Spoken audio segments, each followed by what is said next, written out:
reach beyond the darkness, beyond the grave, to an unexplored dimension as we travel to the mysterious realm of ghosts. Journey with us into the world of ghost stories.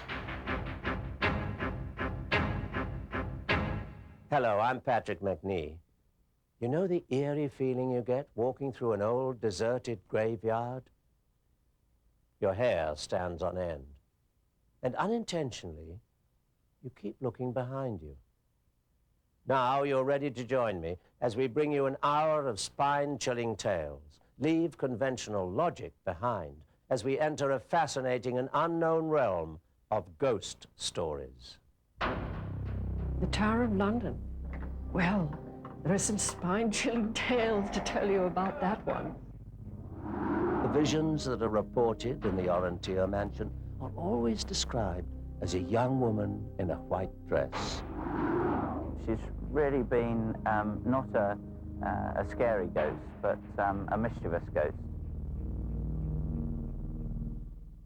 For centuries, these walls have soaked up the sounds of torture, execution, murder, suicide, and grief. And today, dark cries still echo through every spiral in the Tower of London, perhaps as a grave reminder that our past is still with us. There's the theory that ghosts are inconsolable spirits, reliving moments of intense emotional impact, almost as if they are trapped in some bizarre time lapse. Growing up in England, ghost stories become a part of life. With a long and bloody history stretching over 900 years, the Tower of London is the perfect setting for some of the most famous hauntings in the world. The Tower of London. Oh dear. Well, there are some spine-chilling tales to tell you about that one. You know, you really can't expect anything else with all the murders and the suicides and the executions. The place was a regular bloodbath. On record, there are 2,900 names of prisoners who were held in the tower over the centuries, from royalty to paupers. Heavy footsteps sounding through empty hallways, headless figures floating around, and sudden gusts of wind whipping through where there are no open doors or windows. Hair-raising accounts which leave a chill in the air and your heart in your throat. Inside the White Tower, the torture chamber, where the wretched were tormented and ultimately left to die horrid deaths. The guards who patrol the tower at night claim to have heard agonizing screams echoing through the doors of the White Tower. They say it could only be Anne Askew. Well, who knows? Maybe it is. Accused of witchcraft centuries ago, Anne Askew was brought to this hellhole. In order to get her to confess her crimes, her body was almost torn apart on the rack. Eventually, she died, her screams the only testimonial of her suffering. Earning its name through the countless murders committed here over centuries, the Bloody Tower is still haunted today. Most famous of all is the 15th century murder of the two young princes, who've been sighted strolling hand in hand, a grim reminder of their brutal deaths. Their story is a sad one. Terrified of the two princes' claim to the throne, King Richard III secretly ordered their killings.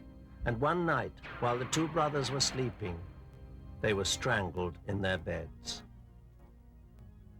Their bodies were hastily buried, first in the basement of the Wakefield Tower, and then at the foot of a staircase. Another place where victims were brought to their knees with merciless torture is the Queen's House. Witnesses have claimed to hear the grinding sounds of the torture rack. And of course, the screams. Always the screams. It is here, in the Queen's House, where the famous Anne Boleyn spent her final days. As the second wife of King Henry VIII, Anne was executed in order for the king to marry Jane Seymour.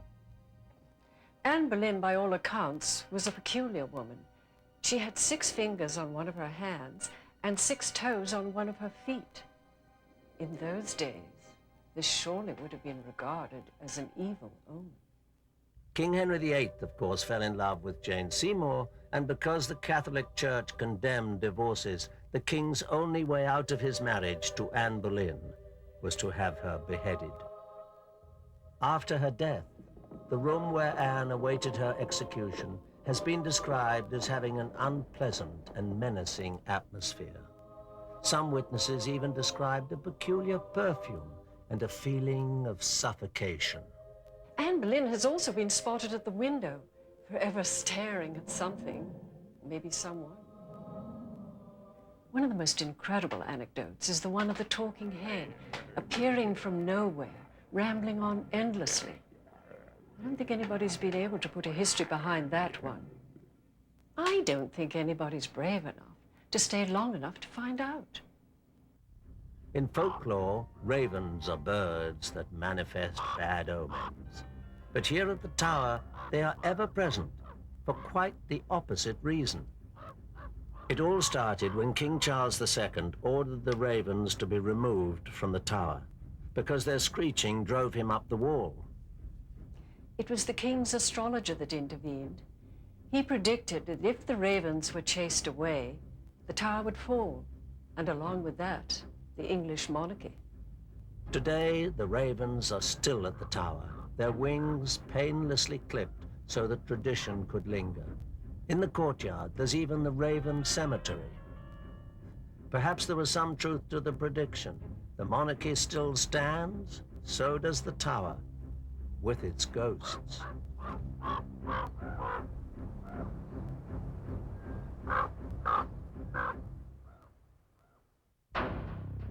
The visions that are reported in the Orontier mansion are always described as a young woman in a white dress.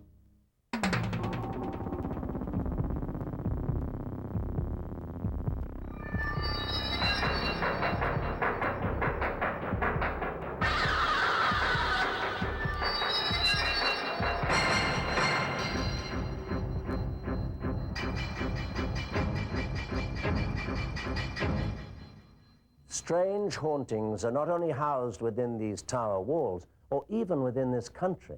History is filled with legends of those who came back from the grave to seek their revenge. Our next story takes us to a small town in Mexico where a brutal murder unleashes just such a haunting. The town of El Fuerte in Sinaloa, Mexico, was a quiet place back in the 1800s. It looked like many other colonial towns in the area. With its lovely plaza in the center of town, the one thing that set El Fuerte apart was the Orontier mansion, conspicuously located at the edge of the plaza. It was a huge structure, occupying nearly a full city block. It was lavishly decorated with furnishings from around the world, a chandelier from Italy, furniture from Vienna. It was built to the discerning taste of the wealthiest man in the state, Francisco Camilo Orontier. In 1869, he died, leaving the house and his fortune to his only heir, 18-year-old Adelaida. With all this wealth, you would think the beautiful young woman would have a perfect life. But instead, it seemed that Adelaida was too preoccupied with protecting her fortune for anything else. She became eccentric, withdrawn, antisocial, and so she ended up a lonely spinster in the huge house, rarely venturing outside as the years went by. Then, on September the 26th, 1927, the life of Adelaida took a violent turn. As she slept in her bed, she was brutally murdered. The fortune which had brought her all the luxuries of life was the cause of her death. Her trusted maid, Elisa, confessed to killing Adelaida for her money. It seemed to the people of El Fuerte that this would be the tragic end to the story of Adelaida Orontier. Little did they know that rather than an end, this would actually mark the beginning of a bizarre new chapter.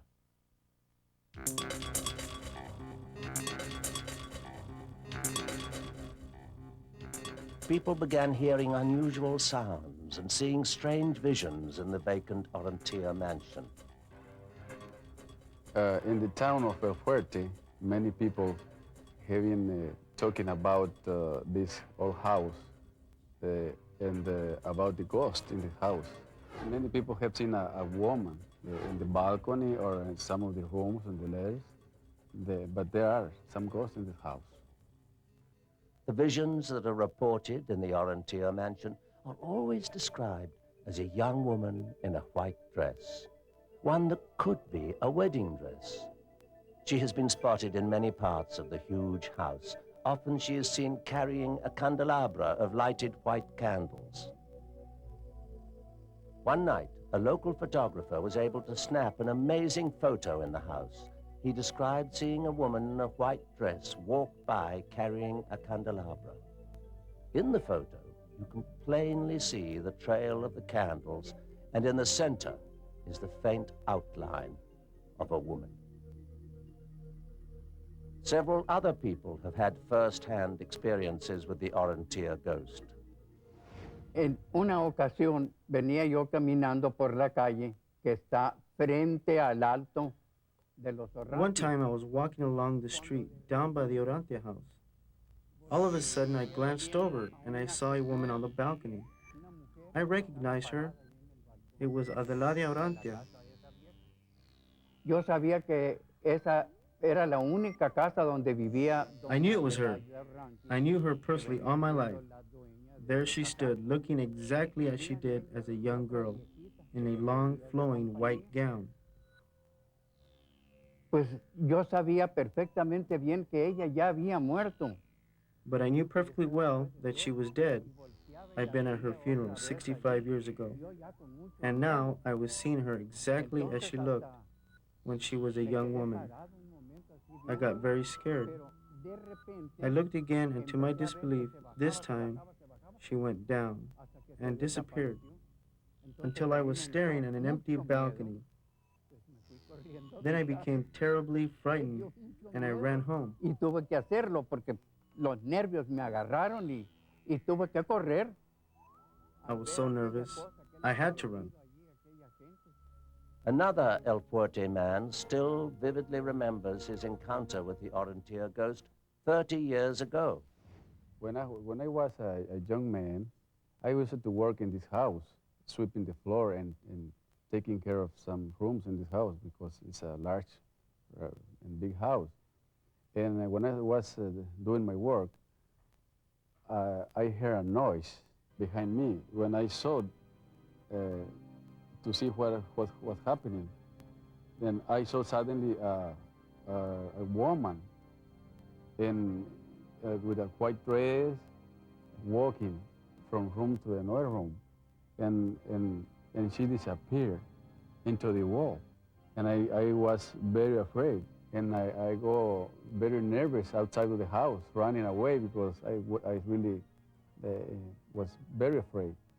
And then now the house is empty because the people doesn't want to go and rent or whatever. It's very, very strange. Well, I can tell you, that is definitely one lovely old house I will not be spending the night in. A story of a terror-stricken family whose home was built on top of an undisclosed graveyard.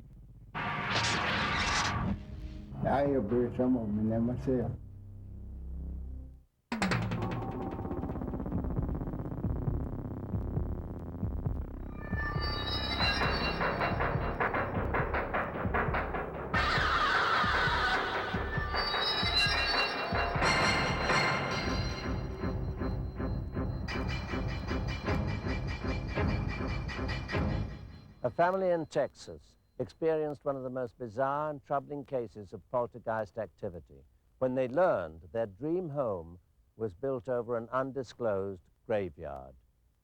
And the nightmare began.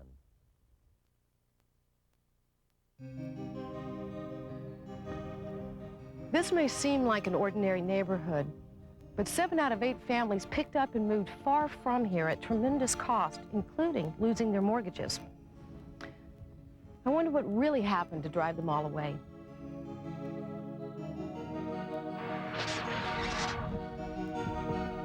The box office hit Poltergeist tells the story of a terror-stricken family whose home was built on top of an undisclosed graveyard. Good horror fiction?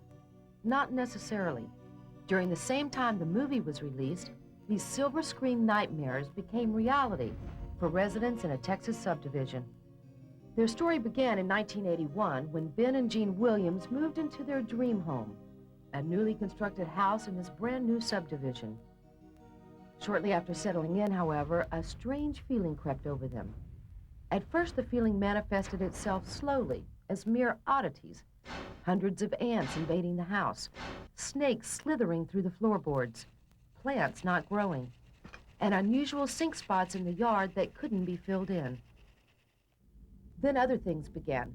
Toilets flushing on their own, the garage door opening and closing by itself, unexplained noises and images, none of which had a logical explanation. At first, neither Jean nor Bill talked about what was happening or what could be causing it, although each had their own private thoughts. Thoughts that frightened and bewildered them, once too bizarre to even contemplate. It was as if their house were taking on a life of its own. Run by what? Ghosts? But why? How?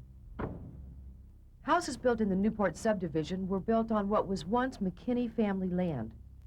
The McKinneys are no longer living, but at one time they were wealthy landowners with a huge plantation and countless slaves. I just knew there was some slaves buried down. That's what I heard. Okay. Slaves buried back up in there. We spoke with Freddie Eagleton, the oldest living resident of Barrett Station. Yeah, I've been here all my life. He confirmed there were no grave markers in that area.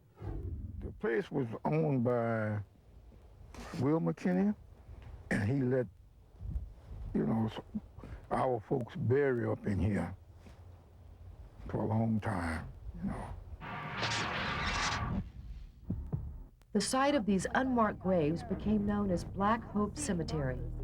John Armstrong, the grandson of Harrison Barrett, founder of Barrett Station, showed us the place. So do you have firsthand knowledge of the fact that in that Newport area, there were actually people buried there? That's true.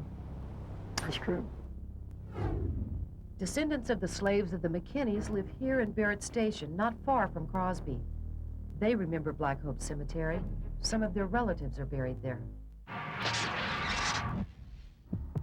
I know one of my seniors that come here, he has a family that was buried out there at the Black Hope Cemetery. Oh, yeah. Lots of people buried there. I have buried some of them in there myself.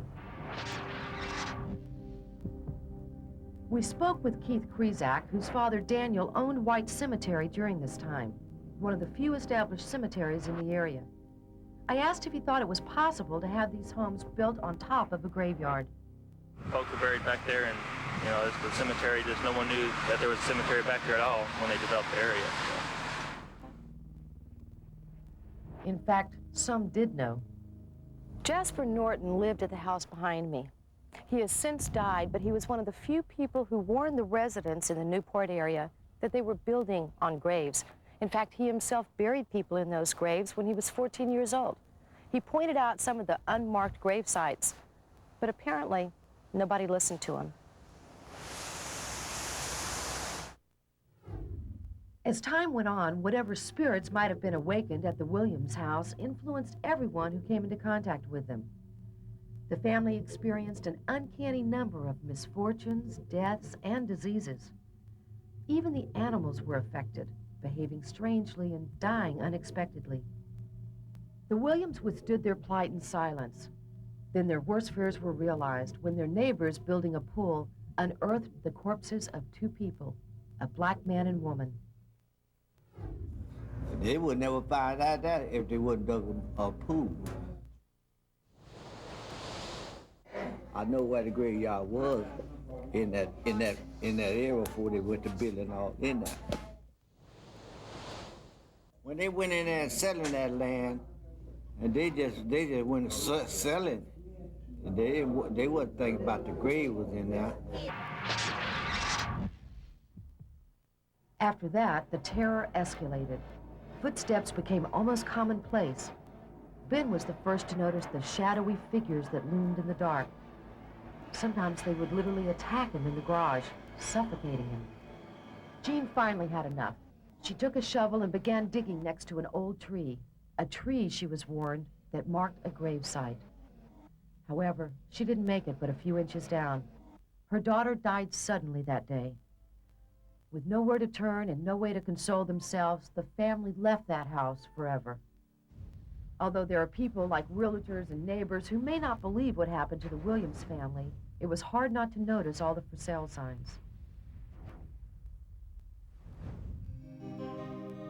The truth is, you never really know what you're building on top of.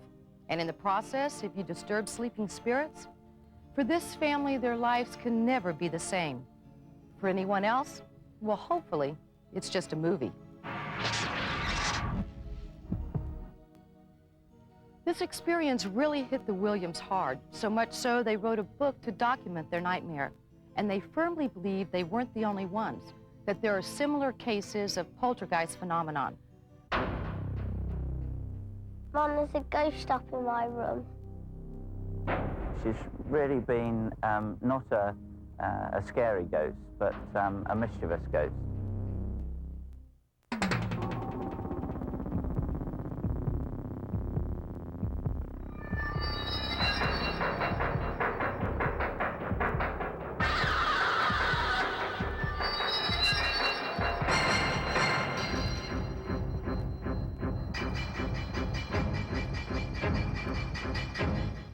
Our next story takes us back to England, where for centuries pubs and inns have been a popular gathering place, and the locals flirted with young barmaids. Not far from here, legend has it, one such barmaid remains, suspended in time, pining for the very love that ultimately caused her death. On a hill near Wickham, England, a young woman stood waiting expectantly.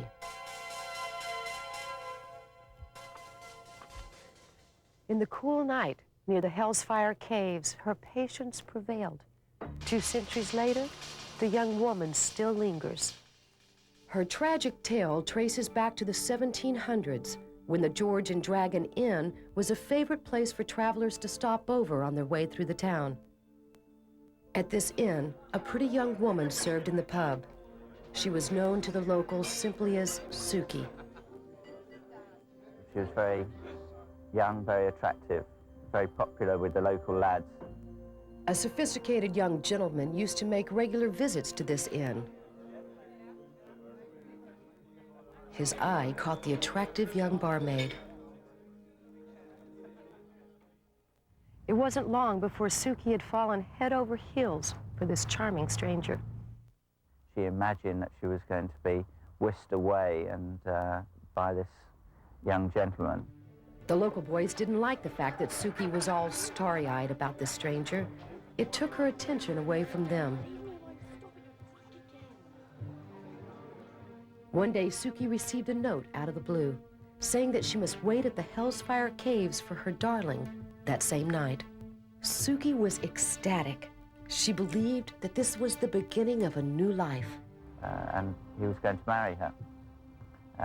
She packed her things and wore a white dress and snuck up to the hill and waited for him. And the local lads then jumped out from behind a tree, and she realized that it was a joke, cruel joke that they'd played on her. This letter, which was meant as a good-natured prank by the young locals, turned into disaster.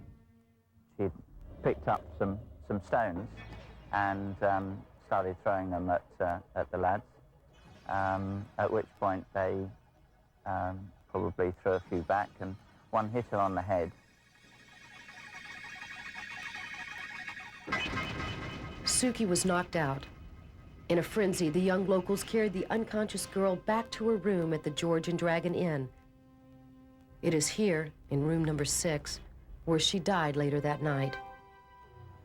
And she has haunted the inn since then, and wearing white, and known as the White Lady. Philip and his wife Cass ignored the strange happenings around the inn. until one day when their son James, then only 4 years old, told his mom about a new guest. Mom, there's a ghost up in my room. And she goes, oh, don't be stupid. There's no such thing as ghosts. James made a sketch of his visitor. Something about this drawing made his parents ponder the strange possibilities. His drawing is that of a woman. On the side of her head, he had drawn a prominent Band-Aid, the exact place where the stone had hit Suki in the head. James casually accepts the regular visits from the lady in white. She usually comes to see me at night, and she lives up in the attic, and sometimes when my friends come around, she hides from them. She's really been not a scary ghost, but a mischievous ghost. A lot of household items go missing. We've had guests that have encountered her. Well, she likes this place. She likes the attic especially, that's why she lives up there. James' encounters with this mysterious lady don't frighten him. As a matter of fact, James has found a comforting companion in her. But there is another side to this unusual story. A terrifying history lies behind the Hell's Fire Caves, where Suki was supposed to meet her Prince Charming. At the time, a group from high society used these caves as a place of worship. Here, concealed to the outer world, they could pray to Satan in secret. This group was known as the Hell's Fire Club. Long, eerie corridors lead to secret little corners where the club members carried out satanic rituals at night. Inside the caves, carvings of evil faces line the walls, drawn 2 centuries ago by these Satanists. Nobody knew who the members of the club were. In fact, they could have even been regular visitors at the inn. A bizarre twist to this strange love story is that one of the Hell's Fire Club's members was a regular at the George and Dragon Inn. He was none other than the charming stranger who had swept Suki off her feet. We'll never know why Suki cannot find peace. Surely her presence isn't disturbing or frightening to anyone. Perhaps she just can't leave the one place she had found hope and a glimpse at happiness. They say that you can't take it with you. George met his untimely demise up here in room 7. Even death couldn't separate him from his earthly possessions.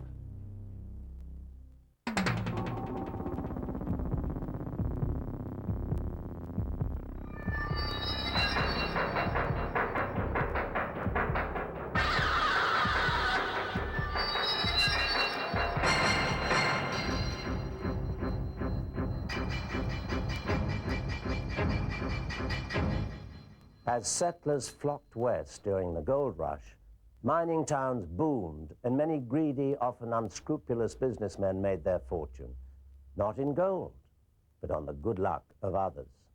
One such man left as his legacy the hotel he built and a bit of himself. Centuries later, they say guests who frequent the hotel never check out without an encounter with the infamous Mr. Lager himself. Nothing at first seemed to really happen, but as I was sleeping, I felt not a malevolent presence, but as if someone was in the room. And then I heard a creaking, and as I glanced out of the corner of my eye, I saw the rocking chair moving, and I just laughed. The Old West. A place where cowboys rode the terrain, saloons were the entertainment, and gunslingers became legends. But it was also a time that fostered and opened the floodgates for prosperity. It was 1849, the year of the California gold rush. The lure of instant wealth was like a magnet which drew thousands to the west. And over a century later, you can still find what remains of these old mining towns. The Lager Hotel in Mokelumne Hill, California, is one such place.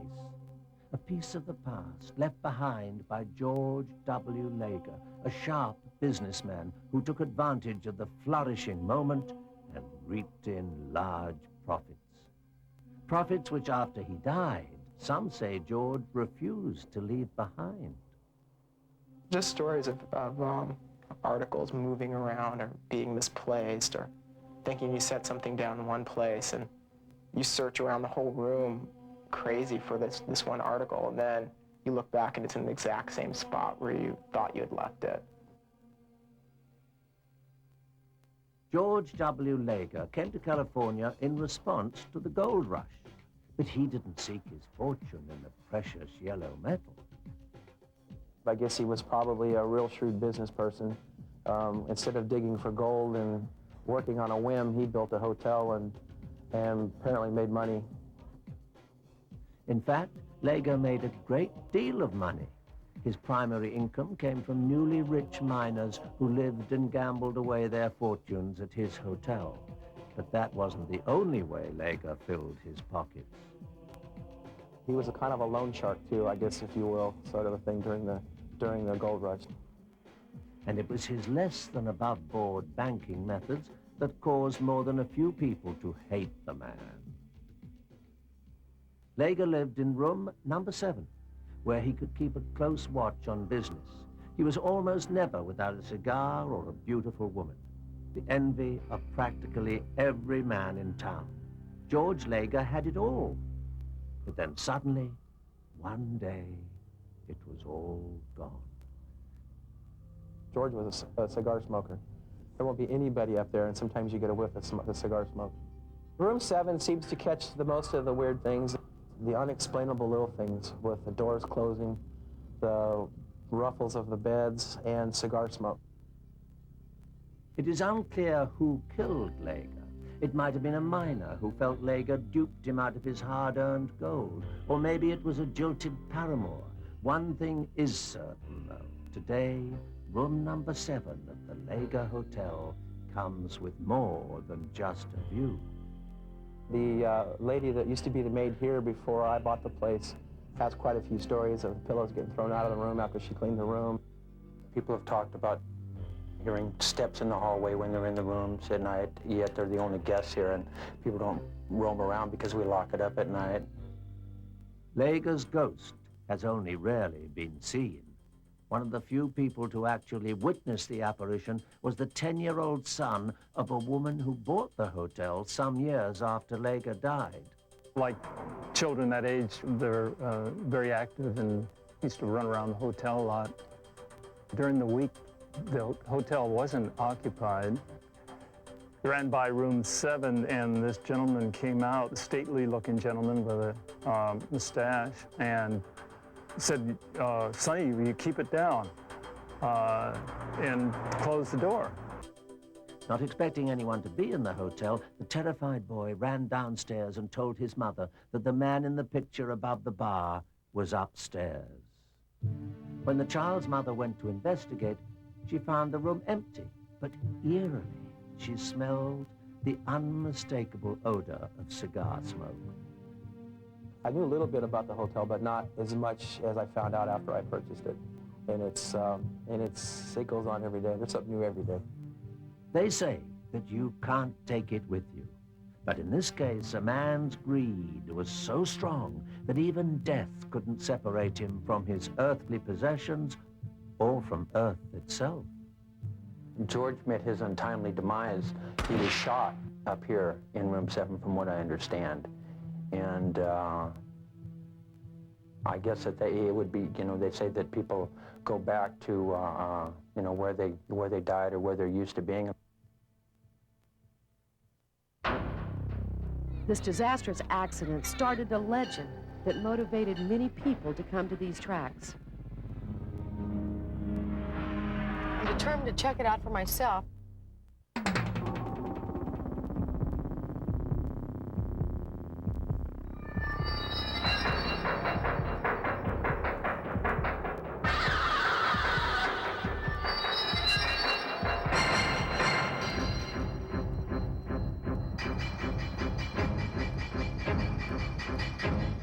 The skeptic in most of us thinks seeing is believing.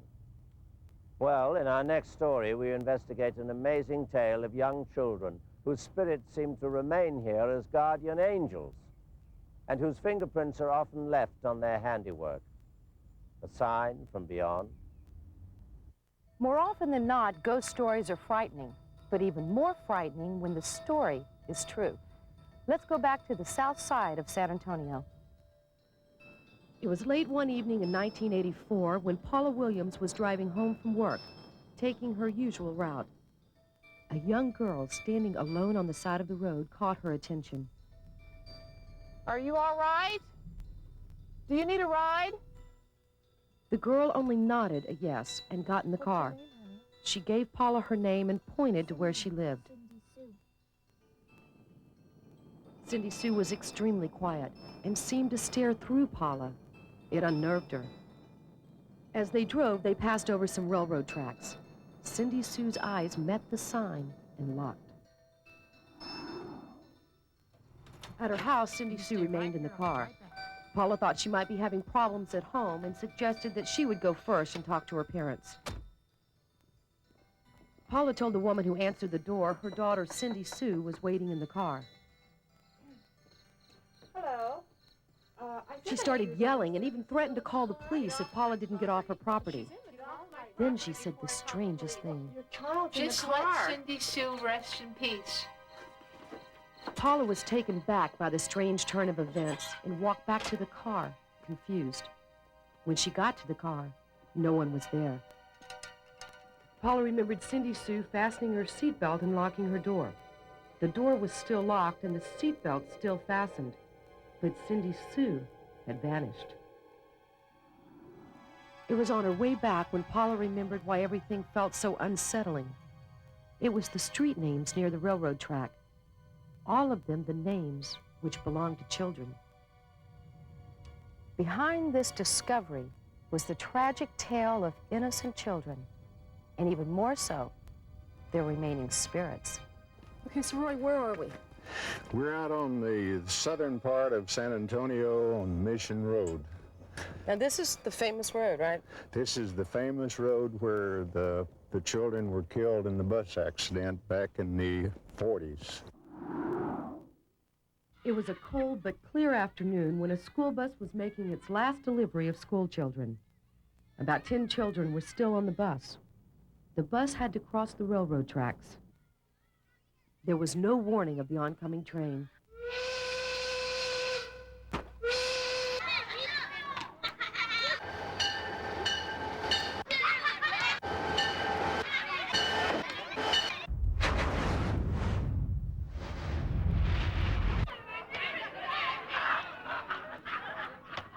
The bus stalled on the track and the train come along, and before the kids could get off, it hit the school bus and killed all the kids.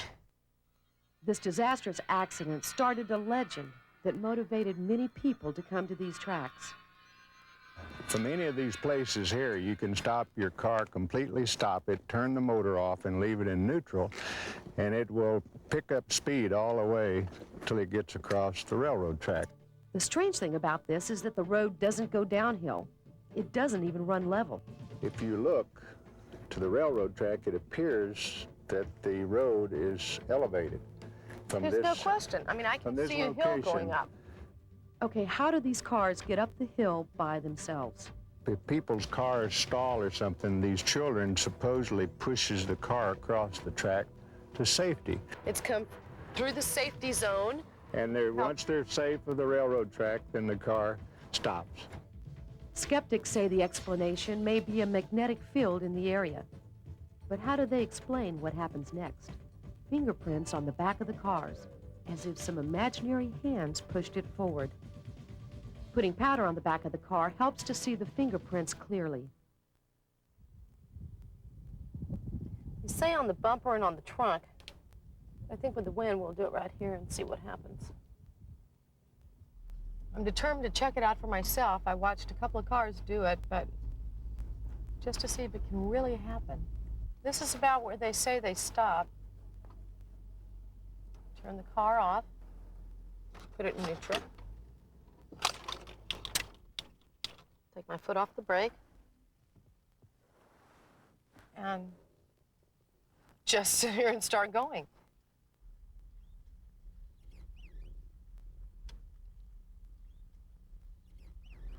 And it's beginning to pick up speed. This is amazing.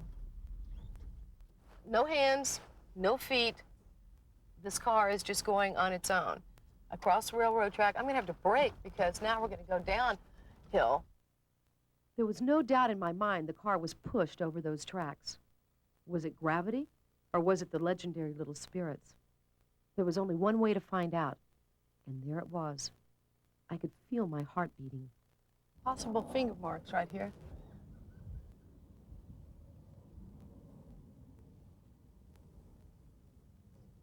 And a couple of prints right here. That really is pretty amazing. Although we weren't able to find anyone to verify every detail of this story, one fact does remain. There hasn't been a single train accident on this set of tracks since the children's tragedy in the 1940s. Somehow, every stalled car has managed to cross the tracks, reaching the other side in safety.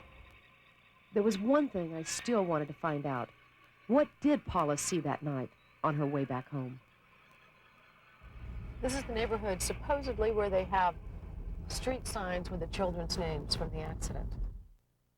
Bobby, Alan, Nancy, Carol. It was here in the streets close to the railroad tracks where we found the answer to Paula's mysterious young rider who never reached her house that fateful afternoon, Cindy Sue.